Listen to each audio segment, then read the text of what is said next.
नमस्कार, आप सभी का स्वागत है। श्री कृष्ण कहते हैं, जो मनुष्य धन का उपयोग इन दो कार्यों में करेगा उसका संपूर्ण धन नष्ट हो जाएगा और उसके घर में लक्ष्मी कभी वास नहीं करेगी। दोस्तों, भगवान श्री कृष्ण ने भगवत गीता में मनुष्य के जीवन के कल्याण हेतु बहुत ही महत्वपूर्ण उपदेश दिए हैं। श्री कृष्ण ने अर्जुन के माध्यम से समस्त संसार को यह अमूल्य ज्ञान प्रदान किया है जो प्रत्येक मनुष्य को अवश्य जान लेना चाहिए। गीता के ज्ञान से मनुष्य संसार के सभी सुखों की प्राप्ति कर सकता है, निर्धन भी धनवान बन जाता है और रोगी भी निरोगी बन जाता है। जो भी गीता का ज्ञान प्राप्त कर लेता है वह कमजोर होते हुए भी बलवान बन जाता है। संसार के सभी दुखों से मुक्ति मनुष्य को केवल भगवत गीता के अध्ययन से ही प्राप्त हो सकती है। भगवान श्री कृष्ण ने धन के संबंध में मनुष्य को बहुत ही महत्वपूर्ण उपदेश दिए हैं।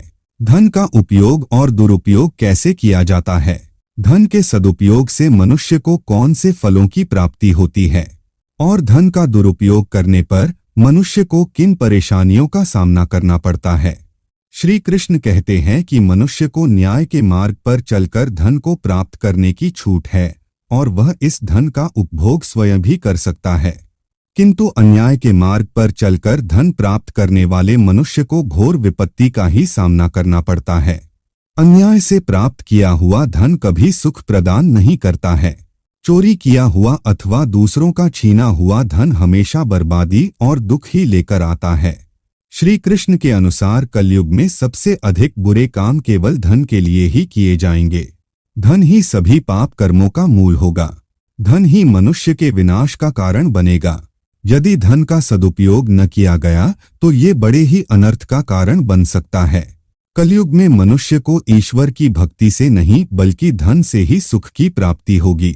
उसके लिए धन ही सर्वोपरि होगा और यही उसके विनाश के लिए कारणीभूत होगा। आइए जान लेते हैं भगवान श्री कृष्ण के अनुसार धन के कौन से दुरुपयोग है। सबसे पहला है कुपात्र को दान देना। श्री कृष्ण कहते हैं, जो अपना धन किसी कुपात्र व्यक्ति को देता है तो उसका धन भी शीघ्र ही नष्ट हो जाता है। लक्ष्मी भी उसके पास से चली जाती है और उसे दरिद्रता का ही सामना करना पड़ता है।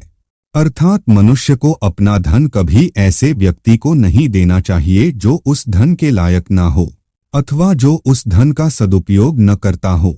जो व्यक्ति बुरे काम करने वाला है, जो धन का उपयोग गलत काम करने के लिए करता है, उसे धन कभी नहीं देना चाहिए। चाहे वह भाई हो अथवा मित्र ही क्यों ना हो, ऐसे व्यक्ति को अपना धन कभी नहीं देना चाहिए। जो धन का उपयोग शराब पीने में अथवा जुआ खेलने में करता है वह धन का नाश कर डालता है। जो धन का उपयोग दूसरों को दुख देने के लिए अथवा कोई पाप कर्म करने के लिए करता है उसे धन नहीं देना चाहिए। दूसरी बात है सुपात्र को दान न देना। श्री कृष्ण कहते हैं, जिस प्रकार से कुपात्र को धन देना धन का दुरुपयोग है, उसी प्रकार से किसी सुपात्र व्यक्ति को धन न देना भी धन का दुरुपयोग ही है। अर्थात जो व्यक्ति धन का सदुपयोग करता है उसे तो धन अवश्य ही देना चाहिए।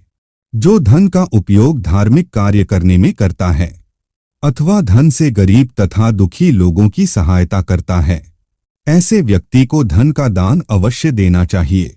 जैसे यदि किसी गरीब विद्यार्थी को पढ़ाई के लिए धन की आवश्यकता है तो उसे अवश्य देना चाहिए। इस प्रकार से धन का सदुपयोग करने पर माँ लक्ष्मी अत्यंत प्रसन्न होती है और उस व्यक्ति के घर में सदैव ही निवास करती है। माँ लक्ष्मी की कृपा से उसे और भी अधिक धन की प्राप्ति होगी। तो दोस्तों, इस प्रकार से भगवान श्री कृष्ण ने मनुष्य को धन के सदुपयोग और दुरुपयोग के बारे में बताया है। उम्मीद है आपको यह जानकारी अच्छी लगी होगी। वीडियो को लाइक जरूर करें, साथ ही चैनल को सब्सक्राइब करना न भूलें। आप सभी का धन्यवाद।